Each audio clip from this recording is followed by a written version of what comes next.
Hello students, I am Neha Sehrawat, your science teacher and I am from IPJ college. तो बच्चों, हमने part 2 भोजन के घटक का भाग 1 देख लिया था। आज हम भाग 2 देखेंगे। मतलब वीडियो 1 मैंने आपको दे दी थी, ये वीडियो 2 है। आगे पढ़ते हैं, चलो देखते हैं।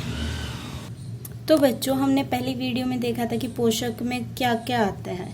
तो आज हम ये पढ़ेंगे कि विभिन्न पोषक हमारे शरीर के लिए क्या करते हैं।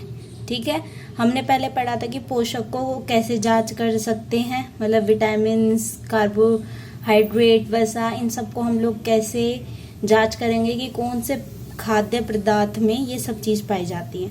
और आज हम पढ़ेंगे कि ये पोषक हमारे शरीर में क्या करते हैं। ठीक है बच्चों, तो बच्चों पहले हम कार्बोहाइड्रेट और वसा को देखते हैं। ठीक है, कार्बोहाइड्रेट मुख्य रूप से हमारे शरीर को ऊर्जा प्रदान करता है।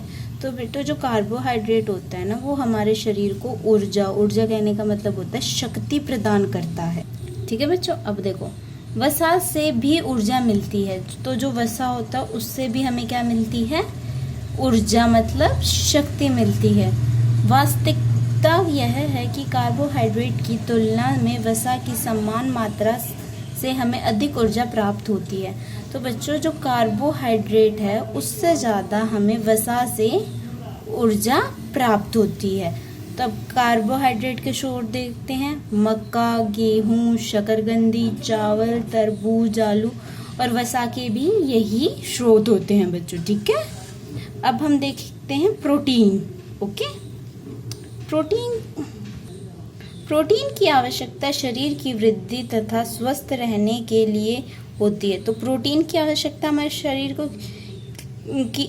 को क्यों आवश्यकता होती है? वृद्धि और स्वस्थ रहने के लिए। वृद्धि मतलब बड़े होने के लिए, स्वस्थ मतलब जो रोग वगैरह हैं इनसे दूर रहने के लिए, मतलब बिल्कुल स्वस्थ रहने के लिए। ठीक है, प्रोटीन युक्त भोजन को प्रायः शरीर वृद्ध भोजन कहा जाता है।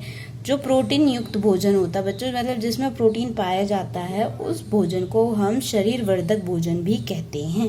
ठीक है, अब प्रोटीन के स्रोत देखते हैं। जो हमें पौधों से मिलते हैं वो होता है चना, सोयाबीन, राजमा, मूंग।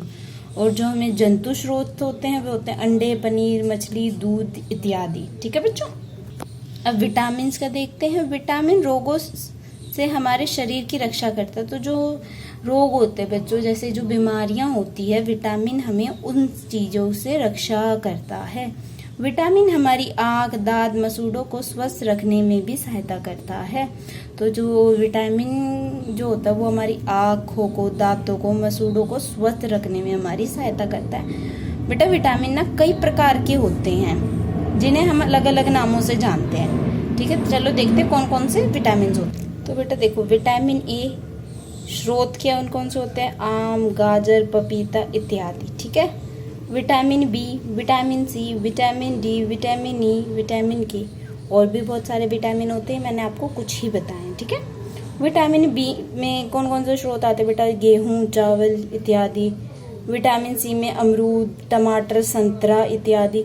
विटामिन डी सूरज का प्रकाश, दूध इत्यादि। कहने का मतलब ये होता है कि जो सूरज की किरणें होती हैं उनसे भी हमें विटामिन डी प्राप्त होता है। विटामिन ई हमें बादाम, पालक, मक्का इत्यादि से मिलता है। विटामिन के हमें मछली, मांस, दाल इत्यादि से मिलता है। ठीक है बच्चों, ये थे विटामिन और ये थे उनके स्रोत जिसमें ये चीजें पाई जाती हैं। अब आगे देखिए, विटामिनों में एक समूह को विटामिन बी कॉम्प्लेक्स कहते हैं। तो जो विटामिन का एक समूह होता है ना, विटामिन कॉम्प्लेक्स भी कहते हैं। हमें विटामिन भरपूर मात्रा में चाहिए होता है। बेटा, विटामिन हमें पूरी मात्रा में चाहिए होता है। जितने हमारे शरीर को आवश्यकता होती है उतना हमें विटामिन लेना चाहिए, क्योंकि विटामिन रोगों से हमारी रक्षा करता है। ये बात मैं आपको पहले भी बता चुकी हूँ कि जो विटामिन होता है वो हमारे शरीर को बीमारियों से दूर रखता है। तो बच्चों, अब हम देख लेते हैं खनिज कणों क्या होता है। की आवश्यकता अल्प मात्रा में होती है। बेटा, अल्प मात्रा कहने का मतलब बिल्कुल थोड़ी ही मात्रा में हमारे शरीर को वो चाहिए होती है।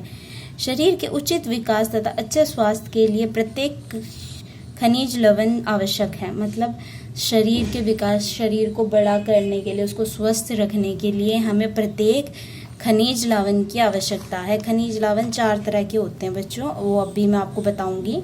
विभिन्न खनिज लवणों के कुछ स्रोत देख लीजिए। कौन कौन से खनिज लवण होते हैं बेटा? आयोडीन, फास्फोरस, लोह, कैल्शियम। ये 4 खनिज लवणों में आते हैं। ये चारों हमारी शरीर में होते हैं और इनकी हमें थोड़ी थोड़ी मात्रा में ज़रूरत होती है। तो आयोडीन के देखते हैं स्रोत, पालक में पाया जाता है, अदरक में, दही में और भी बहुत सारी चीज़ों में। फास्फोरस के कुछ स्रोत है जो केले में, चावल में, मिर्च और आदि में पाया जाता है। लोह सेब में, पालक में आदि में पाया जाता है। कैल्शियम दूध, अंडे, मछली इत्यादि में पाया जाता है। ठीक है बच्चों, अब आगे देखो। अधिकतर खाद्य पदार्थ में एक से अधिक पोषक होता है। तो बेटा एक जो खाने का पदार्थ होता है, एक तरह से मतलब एक सब्जी मान लो, तो सब्जी में एक या उससे अधिक पोषक जरूर ही मिलेगा। ठीक है, अब देखो इन पोषकों के अलावा हमारे शरीर को आहारी रेशों तथा जल की भी आवश्यकता होती है। तो बच्चों की जैसे हमें जो पोषक होते हैं, कार्बोहाइड्रेट, विटामिन्स, प्रोटीन, ये सब की ज़रूरत होती है, उसके अलावा भी हमारे शरीर को आहारी रेशों और जल की भी आवश्यकता होती है। आहारी रेशों शुक्राणु के नाम से भी जाने जाते हैं। ठीक है बे, तो आप कंफ्यूज मत हो जाना कि मैम ने कुछ और बताया तो ये कुछ है। आहारी रेशों को हम शुक्राणु के नाम से भी जानते हैं। हमारे खाने में शुक्राणु के नाम से भी जाने जाते हैं। सॉरी बच्चों, गलत हो गया। हमारे खाने में शुक्राणु की पूर्ति मुख्य पादप पदार्थ से होती है। मतलब इनकी जो पूर्ति होती है वो हमेशा हमारे पौधों के उत्पाद से होते हैं, जो हमें पौधों से चीज़ मिलती है। जैसे कि मुख्य स्रोत क्या क्या होते हैं? साबुत खाना, दाल, आलू, ताज़े फल और सब्जियां। ठीक है, अब आगे देखते हैं। फिर भी यह हमारे भोजन का आवश्यक है और इसका आयतन बढ़ा देते हैं। सुरक्षान बिना पचे भोजन को बाहर निकालने में हमारे शरीर की सहायता करते हैं।